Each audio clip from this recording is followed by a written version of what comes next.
Comment réagir face à un adolescent qui s'oppose à tout?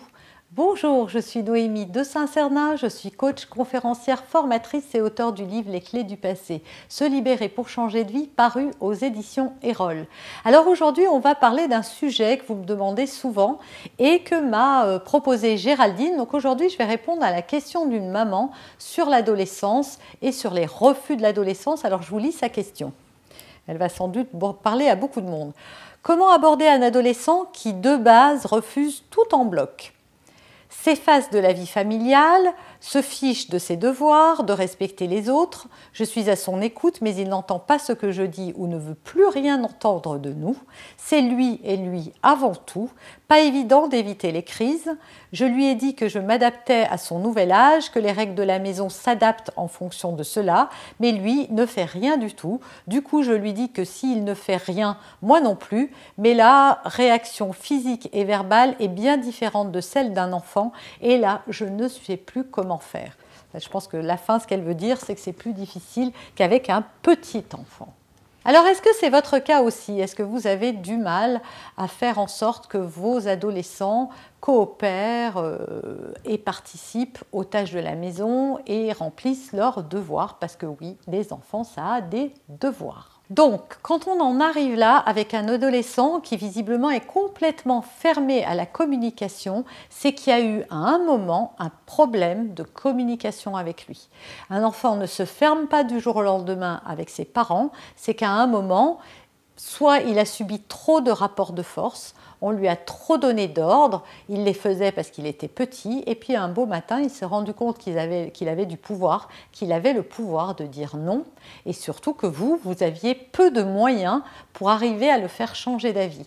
Du coup, votre enfant a pris un peu la main, le contrôle et le pouvoir sur vous, et vous vous retrouvez dans cette situation qui est complètement déstabilisante, et je vous comprends. Donc la première chose à faire, ça va être de réinstaurer le dialogue, de remettre le dialogue pour que votre enfant vous entende. Et pour ça, il n'y a pas 50 secrets. Et d'ailleurs, ça va être l'objet de toute cette vidéo. C'est la première chose à faire. Et moi, je vous garantis que si vous le faites bien, si vous arrivez bien à détecter ce que je vais vous donner, vous allez voir que ça va complètement transformer la relation que vous avez avec votre enfant. Ça ne se ferait peut-être pas du premier coup en claquant des doigts, mais si vous le faites 2-3 fois, vous allez voir que ça va marcher.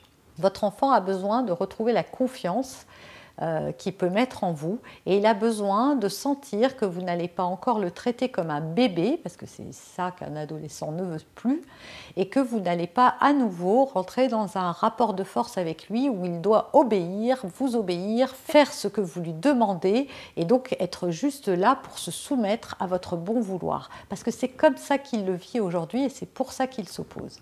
Donc la chose à faire, c'est de chercher à savoir qu'est-ce que votre enfant vous reproche. Et ça, des reproches, il vous en fait. Donc surtout, ne dites pas « Oh ben non, il ne me reproche rien, il ne veut juste pas faire ci ». Il a des reproches à vous faire. Et il vous le dit d'ailleurs, quand vous êtes derrière lui à lui dire « Il faut faire tes devoirs, il faut participer aux tâches », il vous dit. Il vous dit ce qui ne va pas. Alors moi, je ne peux pas vous le dire parce que je ne suis pas votre enfant.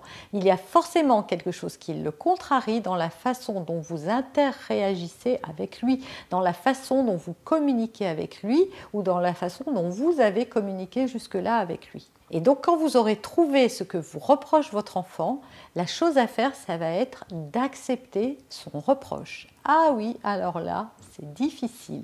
Mais est-ce que vous voulez la paix? Est-ce que vous voulez retrouver le contact avec votre enfant? Est-ce que vous voulez reprendre une relation saine? Ou est-ce que vous voulez rester dans un conflit à vitam aeternam? Alors votre ego va dire oui, mais c'est lui l'enfant, c'est pas à moi de me soumettre, c'est à lui de faire ses excuses et de machin. Oui, vous pouvez écouter votre ego. Donc ça, ce n'est pas votre cœur, c'est votre enfant, vous l'aimez et vous n'avez pas envie d'avoir une relation basée sur le conflit. Donc vous êtes l'adulte, vous allez faire le pas et en plus, c'est vous qui me posez cette question. Donc moi, je vous donne le conseil, votre enfant n'est pas venu me voir, je lui tiendrai un autre discours dans ces cas-là, mais il n'est pas venu me voir pour savoir comment renouer le dialogue avec vous. C'est vous qui avez besoin de ça. Dites-vous que votre enfant, en ce moment, il est malheureux. Même s'il ne vous le montre pas, même s'il a un ego bien renforcé et qui vous montre que c'est ok pour lui, il est malheureux parce qu'il n'a pas envie de vivre ce qu'il est en train de se faire vivre. Il se punit en même temps qu'il vous punit et ça, il faut en être conscient. Alors, il ne l'avouera pas, lui aussi, il a un ego et il est proportionnel, équivalent à ce qu'est le vôtre normalement. Donc, ça va être de trouver ça, de lui dire « je comprends ». Que tu me reproches, alors peut-être que votre enfant vous reproche de toujours vouloir que les choses soient faites comme vous voulez. Par exemple, hein, c'est sans doute pas ça, mais il faut bien que je vous trouve un exemple, puisque là, j'ai pas pu demander à Géraldine, ben, qu'est-ce que ton enfant te reproche? Et donc, par exemple, que c'est ça. Et bien, vous allez dire à votre enfant, oui, tu sais, j'ai bien réfléchi à ce que tu m'as dit, et je me suis rendu compte que tu avais raison. Et surtout, quand on dit à quelqu'un qu'il a raison, on ne se justifie pas. On ne dit pas « tu as raison, oui, mais tu comprends, c'est parce que ceci ou cela ».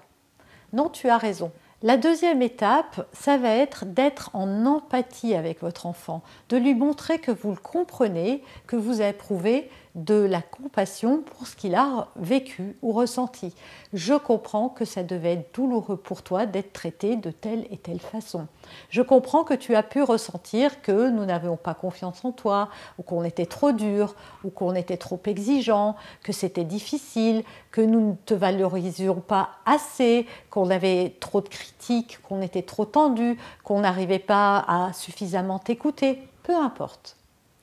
Dites-lui ce qu'il a envie d'entendre et reconnaissez que vous avez commis une erreur. Parce que souvent, c'est ça. Ça ne veut pas dire que vous l'avez fait intentionnellement, attention, je ne dis pas ça. Mais ça veut dire que c'est comme ça que votre enfant l'a ressenti et vous ne pouvez pas juger son ressenti. Si une personne vous dit « je me sens mal », vous n'allez pas lui dire « ah mais non, regarde, il fait beau, tout va bien, tu te sens bien ». Non, on ne peut pas remettre en cause le ressenti de quelqu'un, donc on l'accueille et votre enfant va être d'autant plus disposé d'écouter ce que vous avez à lui dire qu'il va se sentir compris et entendu. Mais ce qui est valable pour un ado est valable pour un adulte, c'est la même chose. Ça, c'est la deuxième étape. À la troisième étape, vous allez lui proposer de reconstruire le dialogue. À ce moment-là, vous allez lui dire « écoute, comme je te l'ai dit, je comprends. Qu'est-ce que tu me proposes pour qu'on essaye d'avancer ?» Et là, vous allez lui expliquer pourquoi c'est important pour vous ce que vous lui demandez.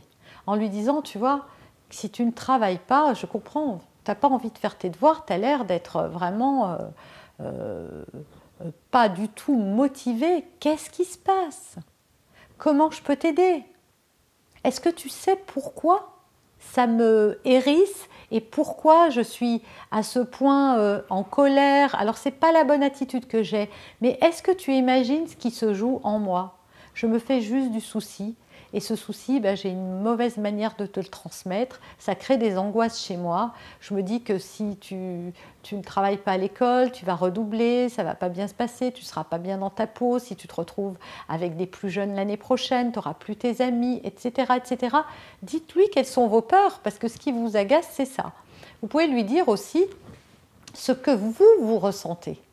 Donc de la peur, on l'a vu là pour ne pas faire les devoirs, mais par exemple quand il ne partage pas les tâches et qui contribuent au bien-être de toute la famille, c'est de lui dire « moi je me sens », alors on ne dit jamais « tu hein, », on utilise ce fameux langage « je » où on parle de soi, de ses sentiments, de ses émotions et pas « tu ».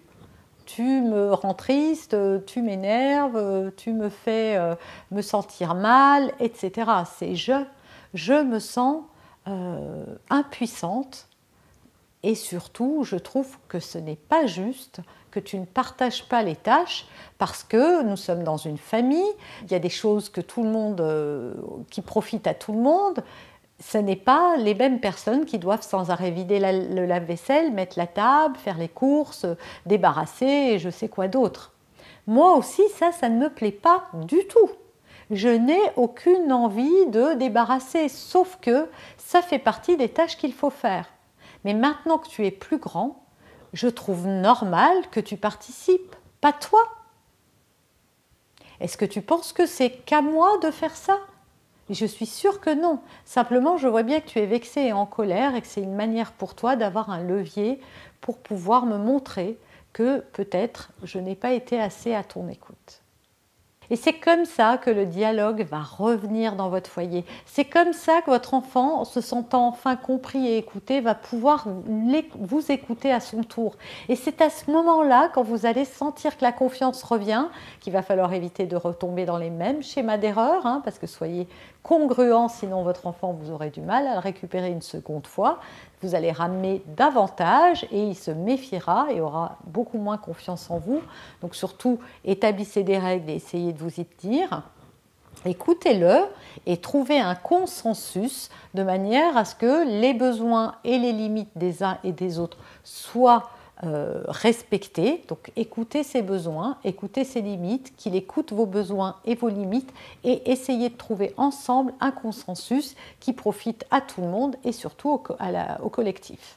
Et à ce moment-là, quand vous aurez réussi à réintroduire le dialogue, à retrouver une communication avec votre enfant, vous pourrez chercher à vous justifier. À ce moment-là, il sera temps de dire « Voilà, je me suis emportée, mais c'est parce que je me sentais tellement mal, j'ai peut-être pas eu raison, mais c'est difficile, tu sais, c'est compliqué quand même. On est face à un mur, on n'y arrive pas. Et pour moi, ça a généré beaucoup, beaucoup de stress. » Donc ça, à cette étape-là, vous pourrez le dire, non pas pour le faire culpabiliser, attention, mais simplement pour exprimer vos sentiments que votre enfant mesure, et ça c'est important que les enfants mesurent la portée de leurs actes, parce que y a des conséquences et c'est important de les mesurer. Voilà, j'espère sincèrement, Géraldine et tous les autres parents, que cette vidéo, ça vous aidera à aborder l'adolescence ou à voir votre adolescent qui s'oppose autrement que comme un tourbillon qui veut vous résister, qui vous cherche et qui fait tout ça pour vous embêter. C'est juste un enfant qui est en réaction par rapport à des choses qu'il a vécues et qui ne veut plus être sous le joug de vos commandements. Si vous avez aimé cette vidéo et surtout si vous appliquez ces conseils, alors s'il vous plaît, venez me dire dans les commentaires ce que ça aura donné. Comme Géraldine, dans les commentaires, n'hésitez pas à me suggérer d'autres idées de vidéos. Je les traiterai avec grand plaisir. Vous pouvez également liker, partager, commenter cette vidéo, télécharger gratuitement mon e-book, vous abonner à cette chaîne et moi je vous dis à très bientôt, mais rappelez-vous qu'il n'y a pas de parents parfaits, il n'y a que des parents qui font de leur mieux.